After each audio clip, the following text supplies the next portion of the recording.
C'est donc peño ho zanvo me metie mi kodo le ho nta tagbe mi le beyin aido son si azan tenen gogbe ho ye ko metie le mi ho ja ma le o ye ko ze ho egbe boko ra lo mi tonu ho ye henu pepele yo mi na do pe tonu mi Matin Libre e ho meton eton yo e diwe mi na besin e ti me pondo menjele ra o formale hosun e indo diegbozo ateon azin ko da ho dion e je me da ho si e nanu ho hwe ni otanu bona diazo anu bene village bo eko yazo da si me menjele Matin Libre do tonu bo sodo e hwe tonji me devo do bo gusin kame e mo azin ko tonu da si bona diazo we e nei me da ho abudu shakuru asurmanen e lo mo e indo to kon bo guton dion chavio di aloto me da ho na gbe kando azo nun Matin Libre do po e mono menjele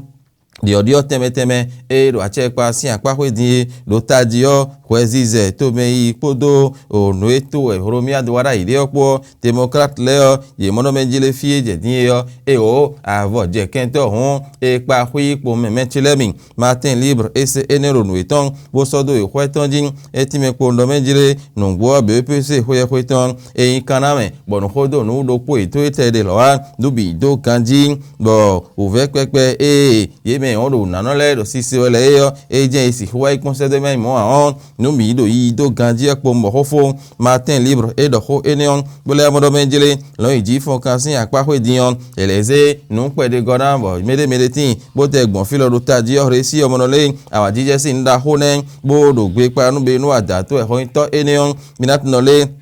AITEC word eye mono menjile bekli no bo wazo bo wato mbo ayun isi alinu podo kwezi kana si holi do bo nu kon inatiyon e mi po si eso po husu bo wanu bi na si hodi afo edeon bo AITEC word eye dion e de afo dagbe edeon bo Matin Libre e soro hwetonjin Matin Libre do po mono menjile e marunu so e bo na e ho o bolu a lo so ho wa be yoro bi handball be ngbe otan be ro tito e menjile Amazon mi ton le dion akpahwe atongo eyin atongo bo ina si hui no yendo no yendio ye ko afo enio comme menjele mi bo Matin Libre e sodo e hwetonjin la boussole e hometon eton yo mi na sodin etime po no menjele le ro no pongo tito me yare ade dagbe e do achepa si akpahwe opo e kle do menjele on le wi dagbe podo ali e nu e hoito de khamento wada isole na si hunole e mi tumbo sodo e hwetonjin wada idopo e mo do menjele to hodo si ali nu e mi na fa po da hora ho de su ti tengbe menjele mi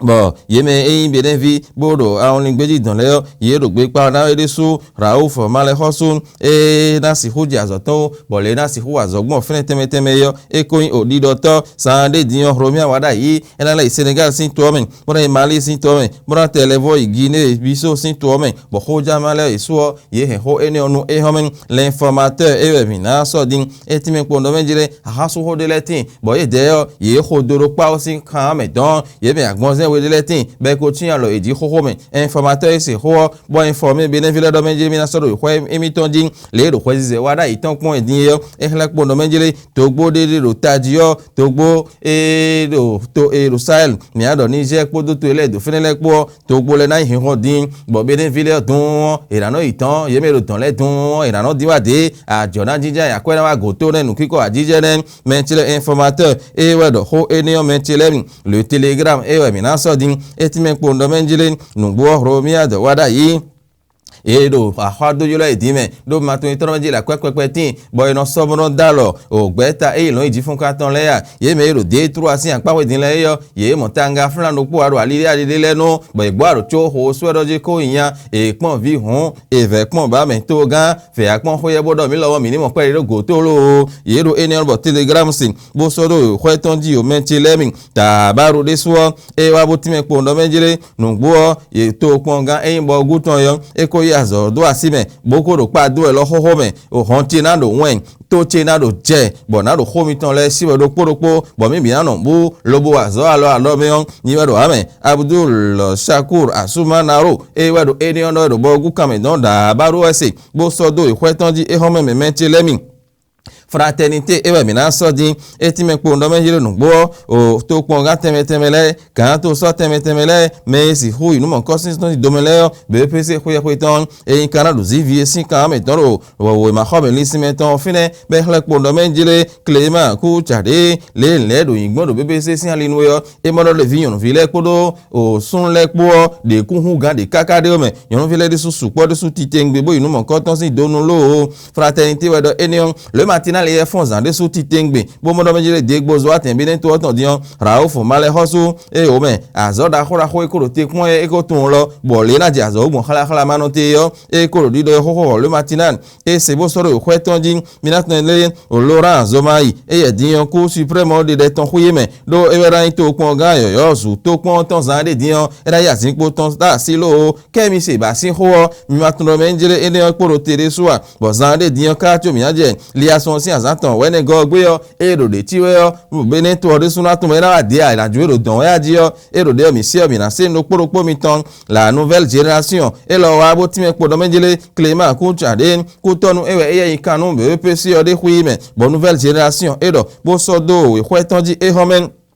L'emblème du jour est le mot ewa etime po do menjile me ya hosuzu wa tole yo fi kan wa je kan jinu mi le fi ndo ra je de jinu mi ba e do te bo do leles me ho le yo e de gbe na tin bon ne yo e na je nu kon e do ji bon kiko ajiye lo na je o azo atole si lo e do si dape e o no enion e so din be e do alide alide no to mi to fi yo ye me don pe di o vi UPR ton le yo ye ko apagbe no ho mi awara idole e na cheni lo l'emblème du jour e do enion le parako alo ame ezeta mo do meji run kwe akwekpekpe e no mo nu lo iji fun kan gbeta le yo mede ifre o bapo be gbo acho ho so do meji yan e horo mi anu wada yi asi hwa kendo khoyeme yo bo mi lo mo isun pere nu mi yo e makara yan waji o kwe ba ede ne o mechi le mi minat no menjile inu sa zime chabi e ya din do bi obi opo do menjile BEPC si alinu won nu e klon do khome yo e ni won to eni yo du de jina titi to ho tonu lo bo khoja e male yo ye bi we hen eni onu e homen minanjo eni odo banale ko Matin Libre e homen ton ejin e ti me po ndo menjile nu gbo démocrate le nu de gbon din yo avo je me hun ipa me nu yon wa ro mi awara itan ye ko pipa ho me do ache pa tanu lo don Matin Libre ese bo so do e khwetonji BEPC on hodo do po eto ede amen Matin Libre ti me do menjile nu bi do yiwe ganji AITEC world dion po do se so po khusu na lo mede do gbe pili me bo wa nu wa to me bo yon nu isi alinu na si khodo nu kon yi bo nu kon yi lo na tin do akwezi kanali do si alinu de so Matin Libre e so do bi do e khwetonji e home bo eni on jiwe mi na no pohun egbe pohun do hojama e ton egbere sin alinu akulu no gbero to ma wa so ira hoyo ho de vo ejemi si o mi na so akhule mi sia